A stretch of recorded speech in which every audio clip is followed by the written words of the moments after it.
So for the latest now, we're going to be joined by Professor Christopher Isike, Director of the African Center for the Study of the United States at the University of Pretoria. Prof. Chris, good afternoon, and thanks for your time with us on the SABC at this hour.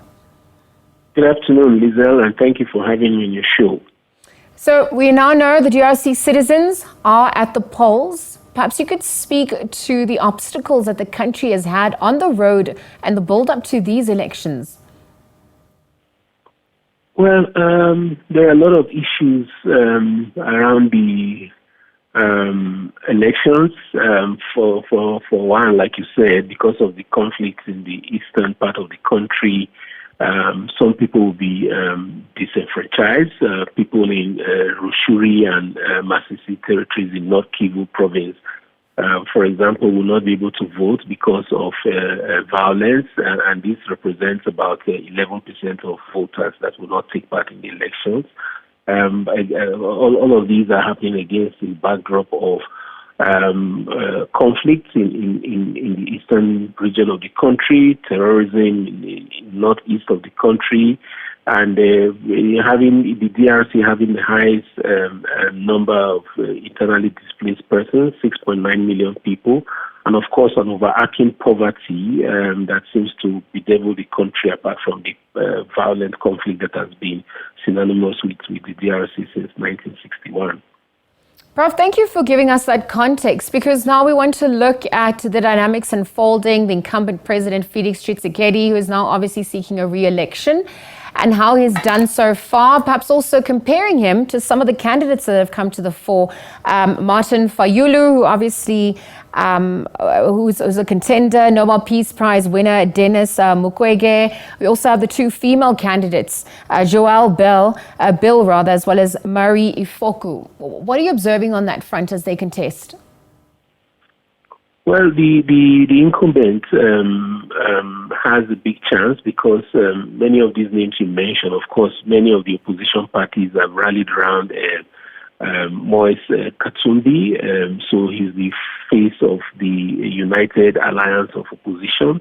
But you still have, like you mentioned, people like Martin Fayulu, who's a very strong contender, as well as Denis Mukwege. These people, if they are going to, of course, share the votes, and it is expected that the incumbent, President Felix Tshisekedi, may win the election narrowly, especially if these candidates, as they are, the other candidates, if their supporters share the votes between the rest of them. So, Prof, at this point, and thank you for weighing on that, now that we've looked at that, concerns about whether this vote is going to be free and fair is coming to the fore. What are you observing on that front? I wonder also, if we look at some of the key issues at stake in the DRC, walk us through what's at stake, given the fact that there needs to be the cleaning up of the extractive sector, given the minerals that had been used. There's obviously the issue of fighting corruption, amongst other issues. What are you observing really? What's at stake?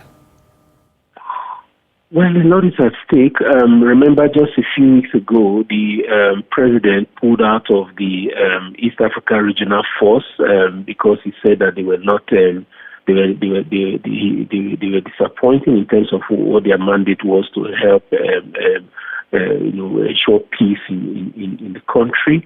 So that's one issue that's going to be on the block. We know that the East African community have sent in election observers to ensure that there's a credible election, because, as they've argued, a credible election is good for peace, security, and political stability in not just the DRC, but in that whole region. So, like this is a country of more than 100 million people, the most resource-endowed country in the world, with over 70% of the world's reserves of coltan. And they have a sizable number of other, important minerals such as bauxite, cobalt, and copper. So it's a resource-rich country, the world watches at these elections because they're going to be critical in deciding the direction that the country is going to be taking, not just in terms of political stability, but also in terms of ensuring economic stability, because extraction, and this is curious, despite the fact that the DRC has been in conflict since 1961, extraction has really not stopped. So you find that somehow there's an elite part backed by collaboration with international industrial military complex class that are involved in extracting resources from that country. So everybody is watching, fingers crossed, to see how elections in the country turn out.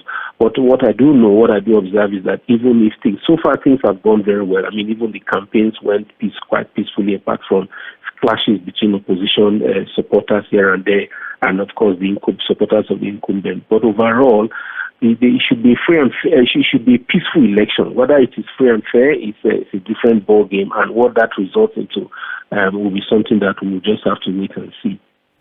Well, Prof, thank you. We'll continue to monitor developments on that front. Of course, we're looking at the unique voter system as well, and when the results are going to be announced on the back of these elections. What can you help us understand on that front in terms of how it's going to unfold? Well, the electoral management body in the DRC has promised that it would deliver free and fair elections. Of course, there are reservations about this because of the perceived closeness with the government, and which is usually the case anyway.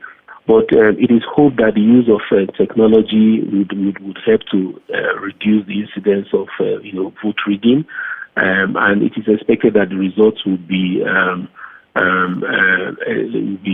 delivered by the end of the month, at 31st of December. And in this case, whoever wins the election, the person with the highest number of votes becomes the next president, because they don't have provision for a runoff. So it's going to be a simple majority.